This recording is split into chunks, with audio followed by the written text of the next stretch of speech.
What is up everyone, Mumble here with a super short video on all the little details you might have missed from the live action trailer that just dropped today. That video was so cool and I love seeing the real life depictions of humans, spaceships, and creatures of the Starfield universe, and the environments were absolutely jaw-dropping. I would watch the hell out of a show with that kind of production quality. There's not a ton to break down here, but there are some neat things to note from the 90 seconds of actual footage we got. Let's jump in.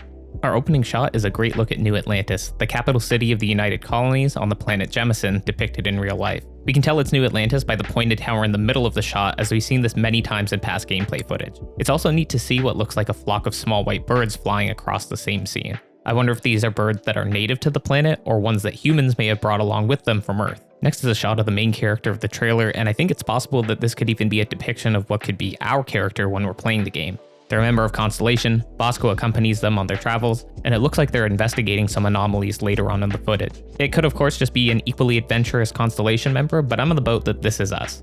We then see our hero give the curious girl a Constellation badge, which I thought was just kind of funny that he has them lying around in his pockets.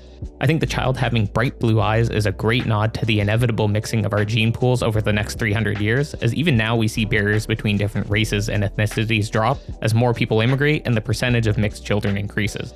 As the ship takes off, we get a closer look at what is the iconic frontier the ship will be starting our Starfield journey on, and then after takeoff we get a great look of our ship arriving in close proximity to a very cool red planet with a set of rings orbiting it, riddled with large rocky material. What's neat about this is that we actually see it coming out of a grav jump in a quick flash of light that only lasts a couple of frames. I love that their set pieces are almost to a T replicas of what we see from in-game footage of the frontier as well. The displays are pretty much all identical, so it's a nice touch. The antagonist ship in this footage looks exactly like something you could build in the ship builder in the game. We see a shield generator on the top, missile launchers and other weapon systems around the top side as well, and then fuel tanks below their rear engines, and another cool set of side thrusters. It's a little messed up, but right after our hero blows up the enemy ship, this dude has the biggest smile on his face. He is one sick spaceman. After landing on the anomaly, we get a good look at some flying creatures that we've actually seen in the direct, but I don't believe we have the name of yet. This close-up of the chronomark is just super cool, and then we get a nice look at Bosco, and it's very interesting to see how they've chosen to depict his eye as almost more humanoid, with an iris and pupil compared to what we've seen in the game, which is quite plain. As we enter and approach the cave, there's obviously some bizarre activity going on, similar to what we've seen when we watch footage in the presence of artifacts, though this cave is far more crystalline, so it's hard to say if this is just another type of anomaly we can come across in the game.